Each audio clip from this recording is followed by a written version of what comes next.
Seconde partie de ce numéro de votre émission Planète Idéale consacrée aux défis liés à la gestion des déchets solides et des eaux usées dans les pays en voie de développement. Et nous en parlons avec deux professeurs, deux enseignants-chercheurs à l'université de Lomé. Alors, professeur Nyo Baba, vous avez, lors de votre université d'été à Lomé, évoqué notamment la question du recyclage et vous avez effleuré le sujet sur ce plateau. Qu'est-ce qu'on peut recycler concrètement ?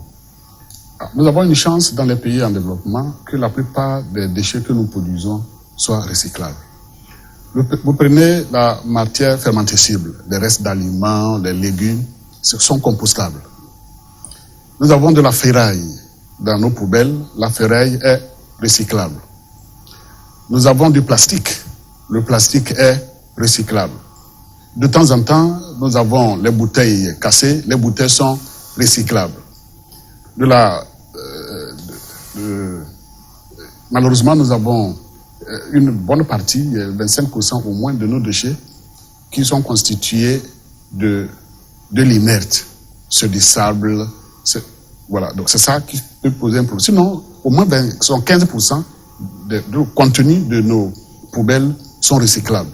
Cela veut dire que nous pouvons passer de déchets à, on allait dire, de l'or vert, si vous voulez. Alors, nous allons parler d'un type de déchet tout particulier qui me préoccupe particulièrement. C'est le déchet plastique. Vous l'avez évoqué, les interdictions ont du mal à être respectées dans nos pays. Où se trouve la meilleure formule pour sortir de ce labyrinthe? Tel que je le disais, la première solution que je proposais, c'est de faire en sorte que chacun essaie donc de payer toujours son emballage. Chaque fois que vous payez un produit, que ne soit plus le vendeur qui vous fournit gratuitement votre emballage. C'est vrai que dans nos milieux, ça fait partie donc de la courtoisie. Quand quelqu'un paie quelque chose chez vous, vous avez envie d'aider cette personne. Voilà pourquoi vous la proposez donc l'emballage gratuit. Il va falloir qu'on change donc de comportement. Ça, c'est la première des choses. La deuxième des choses, comme nous l'avons dit, c'est cette éducation à la base. Faire en sorte que les gens comprennent que ça ne sert à rien d'utiliser toujours des sachets plusieurs fois chaque fois qu'on veut payer quelque chose. Vous imaginez, les gens quittent la maison pour aller payer par exemple à manger. On quitte les mains vides parce qu'on est sûr qu'on peut se faire servir dans les sachets. Or, ce que nous ignorons, quand vous payez un produit chaud, la bouillie par exemple, ou bien à Imolou que nous mangeons communément, les gens, au lieu de prendre l'assiette à la maison et se faire servir, les gens vont main libre. Si vous faites le tour donc de ces vendeurs au bord des routes, vous allez voir, c'est dans les sachets que les gens mettent la nourriture. Les aliments chauds dans les sachets. Il y a une certaine interaction qui se produit parce que vous savez qu'avec la chaleur, il y a des transferts possibles du sachet vers donc votre aliment que les gens ignorent. Donc voilà ces dangers qu'il faut déjà commencer par faire découvrir aux gens et les gens prendront conscience que pour leur santé, il vaut mieux perdre un peu juste en utilisant, en prenant son assiette à la maison pour aller se faire servir. Le deuxième élément, c'est le fait de se faire servir dans son assiette qu'on maîtrise mieux, dont on connaît la propriété, que d'aller se faire servir dans un sachet. Or, si vous vous faites servir dans un sachet, après, ce sachet devient poubelle pour vous. Vous jetez cela, ça devient encore compliqué. Vous allez vous rendre compte que depuis un certain mois, nos poubelles se remplissent très rapidement. Alors qu'il y a de cela des années, peut-être c'est une fois, deux fois, les gens enlèvent les ordures dans les ménages par semaine. Mais actuellement, vous êtes obligé d'enlever vos ordures 2 ou 3 fois par semaine, mais chaque fois c'est rempli. Et quand vous faites la composition de vos déchets, il y a des déchets que j'appelle des déchets inutiles parce que vous aurez pu les éviter. Vous aurez pu éviter leur pollution. Alors, professeur Nyo Baba, sur le sujet des sachets plastiques, lorsque vous sortez dans la rue, on n'est jamais loin de ce qui est appelé communément dans d'autres pays, ces fleurs blanches. Les sacs plastiques non biodégradables traînent partout. Et pourtant, officiellement, dans un pays comme le Togo, la production et la commercialisation de ces sacs plastiques est interdite. Alors, comment est-ce qu'on peut arriver concrètement à s'en débarrasser? Normalement, on a un arsenal juridique pour gérer l'environnement. Quand vous regardez la liste des textes ratifiés par notre pays, on fait partie, j'allais dire, des meilleurs à ratifier ces textes. Ce qui reste, c'est l'application. C'est vrai que pour l'interdiction des sachets plastiques, un seul pays ne peut pas le faire, vu la porosité de nos frontières. Nous avons des cadres, comme l'UEMOA et surtout la CEDEAO, où on peut interdire ou réglementer au niveau de la production. Si le Togo seul est interdit, nos frontières sont tellement poreuses que l'utilisateur, nos populations vont s'en procurer à travers les autres pays. Donc je pense que ces textes, c'est bien, mais il faut aussi les textes d'application et une petite dose de sanctions.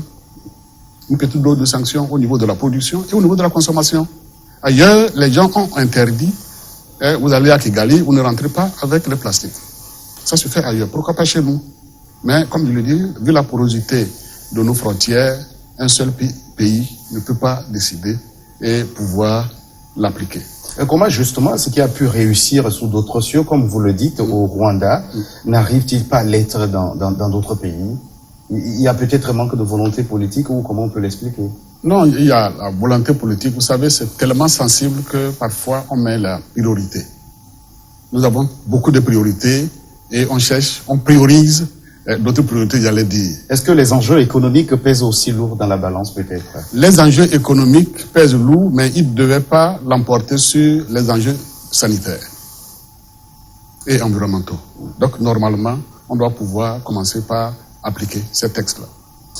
Mais le problème va peut-être être résolu avec les élections municipales qui sont dans 1 ou 2 semaines là, parce que chaque municipalité devait pouvoir gérer localement l'assainissement et éventuellement prendre des dispositions locales en plus des dispositions prises sur le plan national. Je pense que c'est possible. C'est possible. Monsieur Tchakala, votre rendez-vous de Lomé était aussi aux allures d'une rencontre de partage d'expérience. Alors, qu'est-ce qui a pu réussir ailleurs et qui se présente à vos yeux comme un success story dont les autres peuvent aussi s'inspirer? Lors de nos partages, nous nous sommes rendus compte, tel que le professeur l'a dit, qu'ailleurs, la gestion des déchets, que ce soit liquide ou solide, ça marche un peu. Et on s'est dit pourquoi ne pas s'inspirer également de ces exemples. Mais bien avant, en ce qui concerne les déchets plastiques, comme le disons, il va falloir que ce soit des lois beaucoup plus qui globalisent donc notre sous-région. Et sur ce plan, je pense que la CEDEAO était sur la bonne voie, mais depuis un mois, ça s'est arrêté, puisqu'entre-temps, la CEDEAO avait mis donc des conditions techniques. J'ai eu la chance donc de siéger dans le comité technique 3 qui concerne les produits chimiques, où tous les pays sont obligés de se conformer par rapport donc à un certain nombre de règlements. Mais depuis plus d'1 mois, avec des champions au niveau de la CEDEAO, c'est comme ça s'est arrêté. Je me disais que c'était des voies de solution concernant donc la CEDEAO. Mais lors de nos partages, nous nous sommes rendus compte que ailleurs les trucs marchent. Quand je prends le cas donc de la gestion des eaux usées, c'est que je le parlais. Quand je prends donc le cas du Cameroun, ils ont toujours un système de gestion globale des eaux usées. C'est que nous n'avons pas encore la chance. Si vous prenez Lomé, l'ancien Lomé, comme on a l'habitude de le faire, est un peu raccordé. Quand vous prenez à partir de CHU Sylvanus Olympio jusqu'à l'ancienne ville, au moins les eaux usées sont collectées donc jusqu'à vers la lagune et autres. Donc ces eaux ont la chance donc de subir un certain traitement avant d'être rejetées.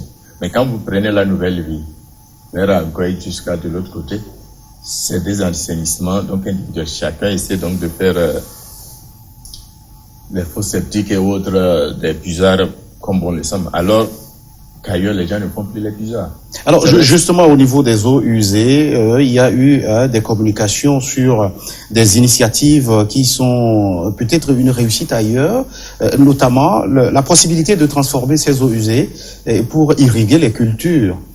Alors, j'ai envie de vous poser la question, comment est-ce que la question des eaux usées reste toujours parent pauvre des politiques d'assainissement dans nos villes, dans nos pays?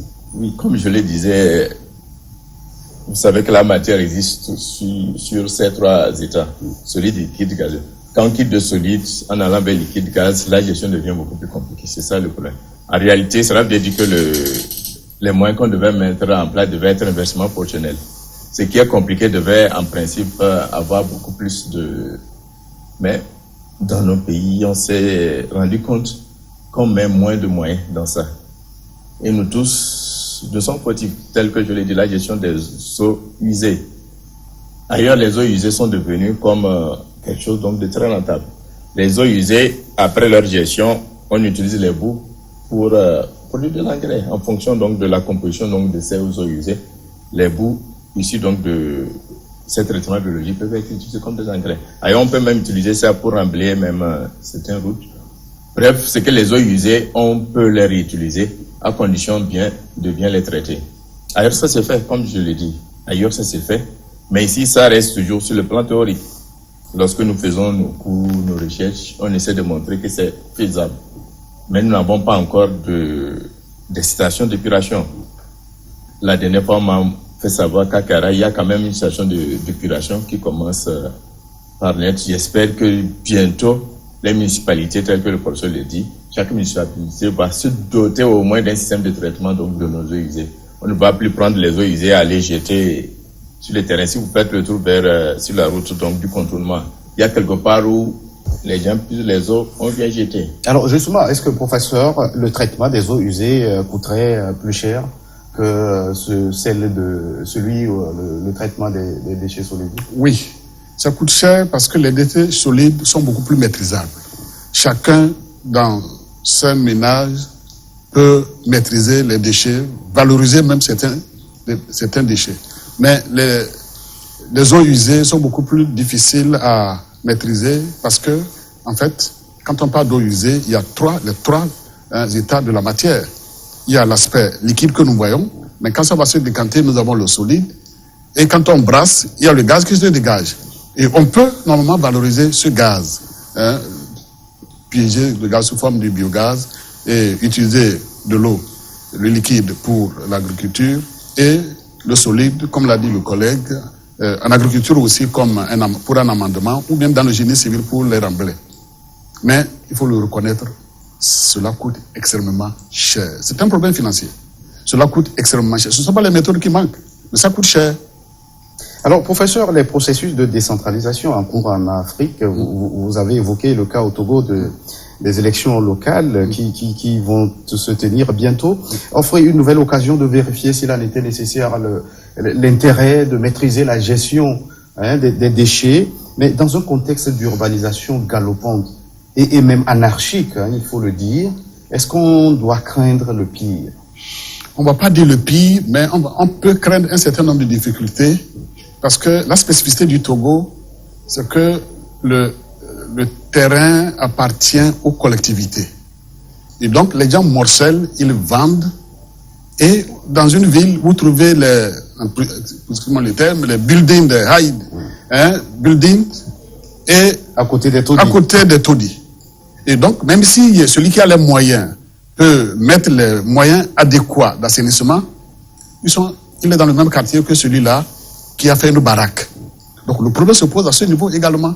Alors que normalement, si la ville est lotissée, on sait les standings de chaque quartier et comme chacun veut construire sa maison, même si on n'a pas les moyens adéquats, ça c'est un autre problème, plutôt sociologique ou sociétal, qu'on ne peut pas résoudre ici.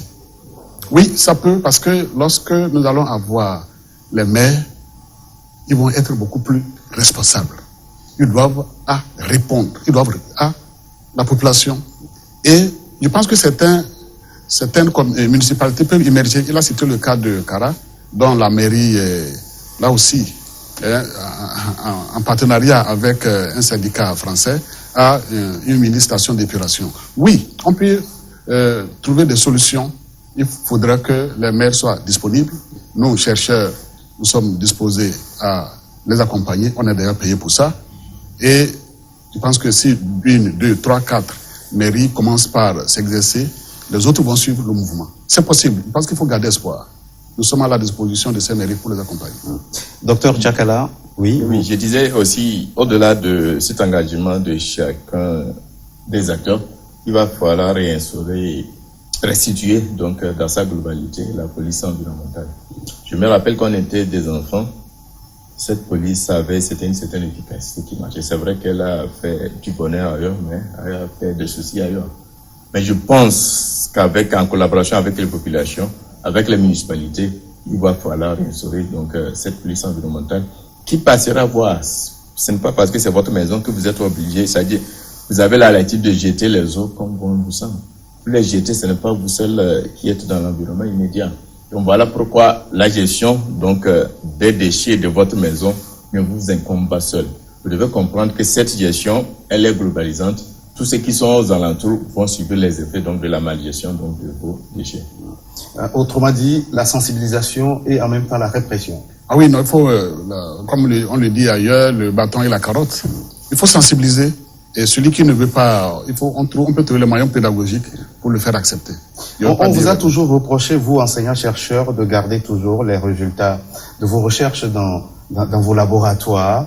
Est-ce qu'aujourd'hui, on se fait mieux écouter lorsqu'on parle des déchets, de la gestion des déchets? Ah oui, sur ce plan, je pense que à l'université de Lomé et même à l'université de Kara, nous avons montré qu'on pouvait accompagner les populations et que les résultats de nos recherches ne sont pas dans les tiroirs. Vous savez, il y a une plateforme de compostage Ampro, qui est une plateforme de référence qui emploie plus d'une trentaine de personnes. Les résultats sont issus de nos recherches à l'université ou au laboratoire et grâce à notre partenariat, on a pu bénéficier d'un projet par lequel cette plateforme est installée. Nous avons également, par le biais de l'ambassade de France, installé une mini-plateforme aussi à Kara. Donc, nous avons déjà mis à la disposition de la population, nous avons vulgarisé les résultats de recherche et on devrait aller dans le même sens. Oui, c'est vrai, on nous reproche souvent de rester un peu dans nos tours, mais nous avons commencé par montrer aux gens qu'on peut les accompagner dans leurs activités quotidiennes.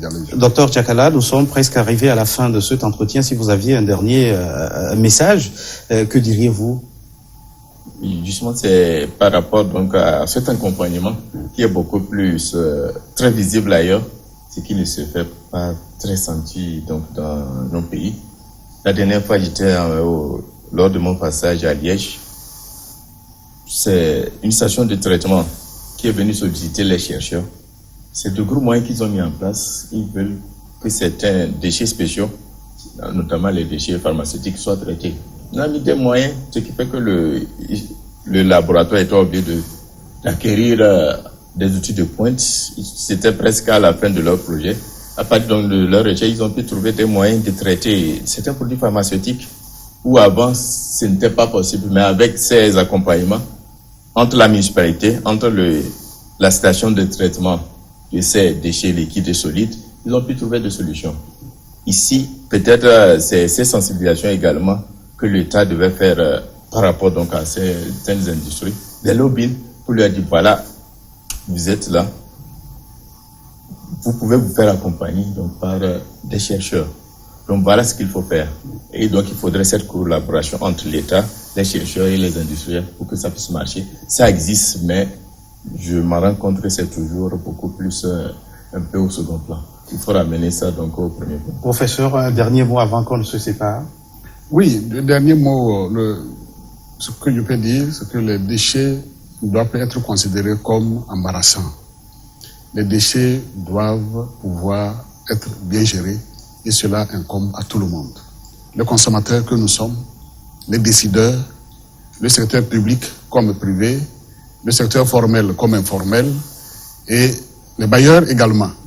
Nous devons comprendre que nos mauvais gestes, nos mauvaises pratiques dans la gestion des déchets peuvent induire la population dans des problèmes de santé publique et de pollution de l'environnement.